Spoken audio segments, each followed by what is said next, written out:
तो हम ये सब देख चुके हैं पिछली क्लासेस में कि किस तरह से हम क्लास का डेटा मेंटेन कर सकते हैं, बच्चों का जो पर्सनल रिकॉर्ड है उसको डिजिटल तरीके से मेंटेन कर सकते हैं, एडिट कर सकते हैं और ज़रूरत आने पे उसको हम शेयर भी कर सकते हैं। लेकिन आज जो जिसकी मैं बात करूँगा, हालांकि आप वो मोबाइल से भी कर सकते हो वो काम, वो गूगल शीट्स का एक बहुत अच्छा पार्ट है, लेकिन मतलब मुश्किल होगी उसमें। तो पहले ये जो वीडियो है ये मैं कंप्यूटर से आपको दिखा रहा हूँ बना के कि गूगल शीट्स का यूज़ आप कितना अच्छा ग्रेड बुक बनाने में कर सकते हैं, और फिर उसके बाद बात करते हैं।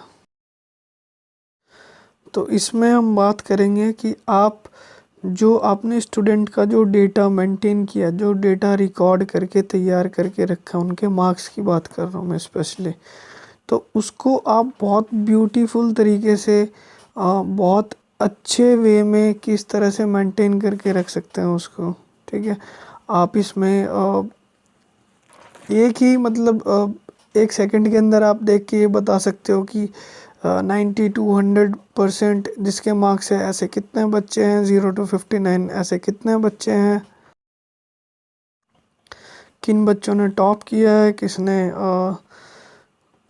आपकी क्लास की जो एक मार्क्स अचीव करने की जो एवरेज है वो क्या है। ठीक है, और आप इंडिविजुअली भी रिपोर्ट देख सकते हो किसी बच्चे की। ठीक है, जैसे मान लो कि आपको किसी एक राम नाम के बच्चे की का रिकॉर्ड देखना है, तो आप उसका सारा डेटा देख सकते हो कि वो अबव एवरेज है या बिलो एवरेज है, क्या है। तो यही सब हम करेंगे।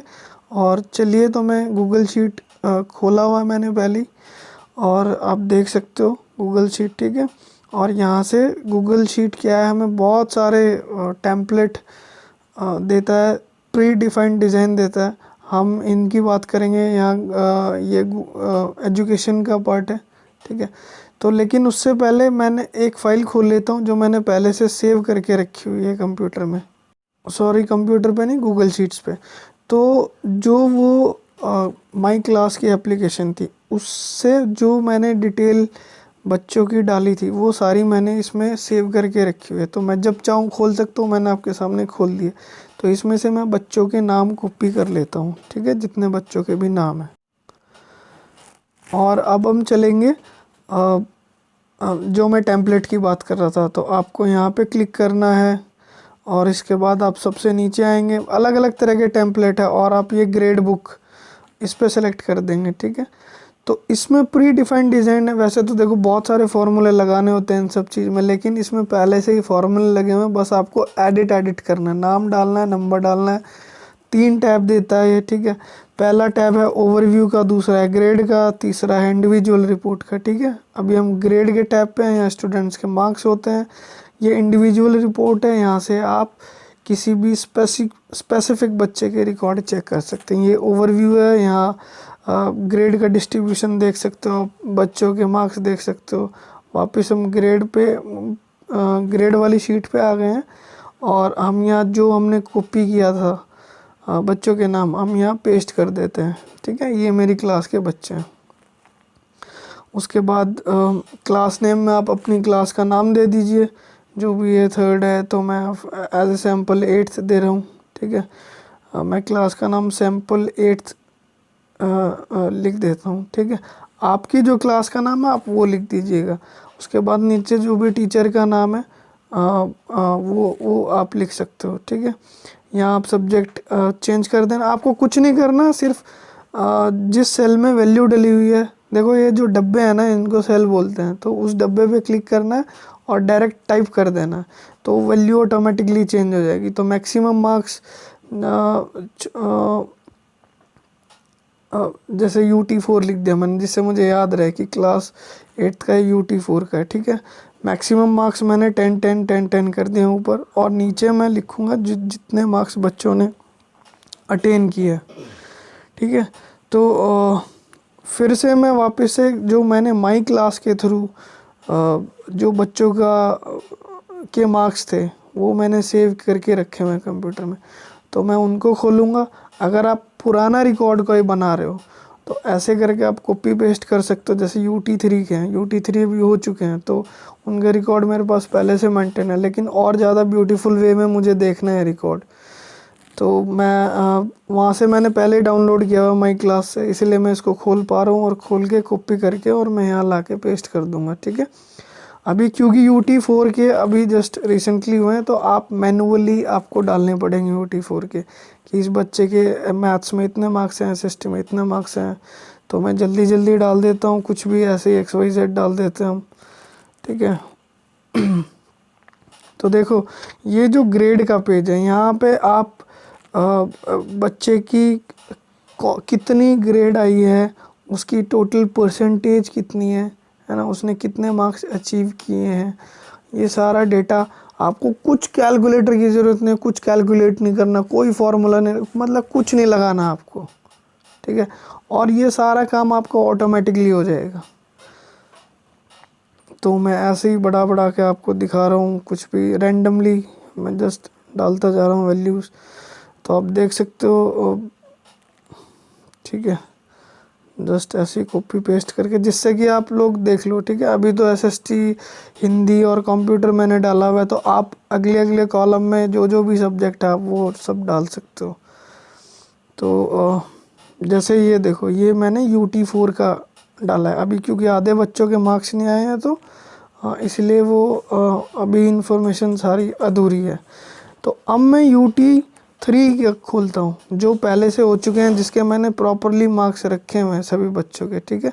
और इसको गूगल शीट्स पे सेव किया हुआ है मैंने, देखो गूगल शीट से मैंने उसको खोला और आपके सामने पहले ग्रेड वाले पेज पे चलते हैं और देखते हैं बच्चों की कितनी ग्रेड आई है। तो आप देख सकते हो ये बच्चों के यहाँ बच्चों के टोटल मार्क्स लिखे हुए हैं, ठीक है। यहाँ सारी की सारी परसेंटेज है, किस बच्चे की कितनी परसेंटेज है। और ये मुझे ना कैलकुलेटर का यूज़ करना पड़ा, कुछ नहीं यूज़ करना पड़ा, डायरेक्ट मैंने जिसके जितने मार्क्स थे मैंने मार्क्स डाले और ऑटोमेटिकली मेरी परसेंटेज निकलती चली गई, ठीक है ना। अब हम ओवरव्यू के पेज पे आते हैं और यहाँ हम देख सकते हैं कि देखो कि कितने से कितने, इतने से इतने बच्चों के बीच में फोर बच्चे ऐसे हैं जिनके इतने मार्क्स हैं, ठीक है। जैसे 0 to 59 सिर्फ एक बच्चा है जिसके इतने मार्क्स हैं मेरी क्लास में, ठीक है।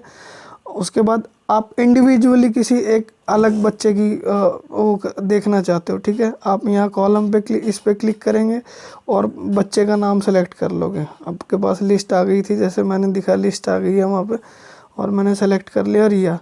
तो मैं यहाँ देख सकता हूँ ग्राफ के जरिए कि ये तो है क्या, क्लास का एवरेज है, ये जो ऑरेंज वाला, और ब्लू वाला जो रिया का एवरेज है। तो रिया एक अबव एवरेज लड़की है क्लास से, ठीक है। ऐसे मैं इंडिविजुअली किसी की भी देख सकता हूँ। अगर मान लो उस ग्राफ में नीचे आ रहा है किसी स्टूडेंट का सारा डेटा,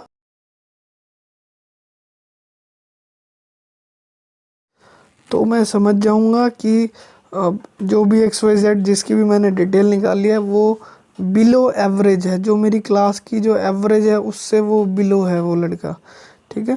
आप जैसे मान लो मैम को चाहिए कि आपकी क्लास किस तरह परफॉर्म कर रही है, तो प्रिंसिपल मैम ने बोला कि सर मुझे 3rd B की UT4 का वो शेयर कीजिए, तो प्रिंसिपल मैम को मैं भेजूँगा, ठीक है। उसमें ये तीनों शीट मिलेगी, तो मैम इंडिविजुअली जिस पे भी क्लिक करके पूरी ओवरऑल क्लास की एवरेज देख सकती है। ये देख सकते हैं कि मेरी क्लास में सबसे ज़्यादा मार्क्स कौन से सब्जेक्ट में आए हैं बच्चों के, और ये सिर्फ ग्राफिकली आपके सामने दिख जाएगा, कुछ कैलकुलेशन करने की ज़रूरत नहीं है। कुछ ये नहीं है कि आप सारे रिकॉर्ड में झांको, देखो और कैलकुलेट करो और फिर उसके बाद आप एक कंक्लूज़न पे उतरो कि हाँ भाई इतने बच्चों के इतने बच्चे ऐसे हैं जिसके कंप्यूटर में इतने मार्क्स हैं, इतने बच्चे ऐसे हैं जिसके हिंदी में मार्क्स हैं। तो जैसे मान लो मैम को ये देखना है कि कौन सा सब्जेक्ट इस क्लास के बच्चे अच्छा कर रहे हैं, तो ऑब्वियस सी बात है उस क्लास में उस सब्जेक्ट में ज़्यादा मार्क्स आए होंगे बच्चों के।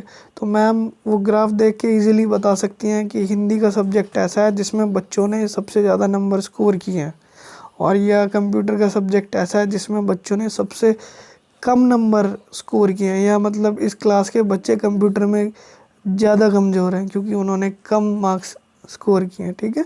तो या ऐसे भी हो सकता है, मान लो मैम के पास कोई पेरेंट्स आ जाए और वो आके बोलने लगे कि भाई मेरे बच्चे का ग्रोथ क्या है, वो बिलो एवरेज है क्या, तो मैम उसको डायरेक्टली मतलब 1 सेकंड में खोल के बता सकती है किसी भी पेरेंट्स को।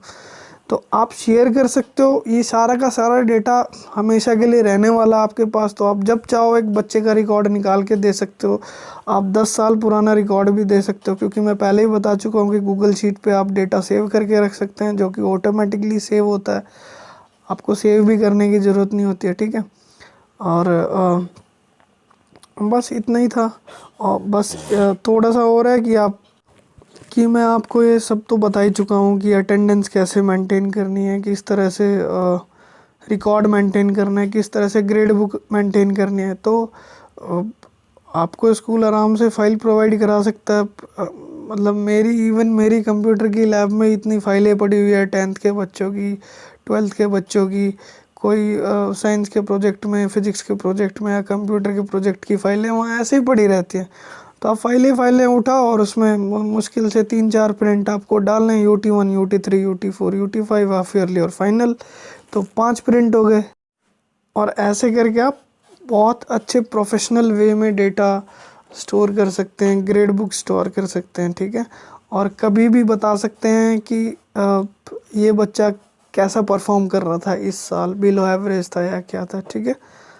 आपसे कभी भी मैम मांगती है रिकॉर्ड, आप फट से उसको जीमेल के थ्रू शेयर कर सकते हैं। तो बस यही था। Thank you. आई होप कि सबको समझ आया होगा। और कंप्यूटर सॉरी और फ़ोन पे इसको कैसे करेंगे थोड़ा सा टफ होगा, क्योंकि सेल बहुत छोटे छोटे, वो जो डब्बे हैं जिनमें वैल्यू डालते हो वो बहुत छोटे छोटे दिखते हैं आपको, लेकिन मैं फिर भी कोशिश करूँगा आपको दिखा दूँ। तो चलो, थैंक यू। मिलते हैं नेक्स्ट वीडियो में।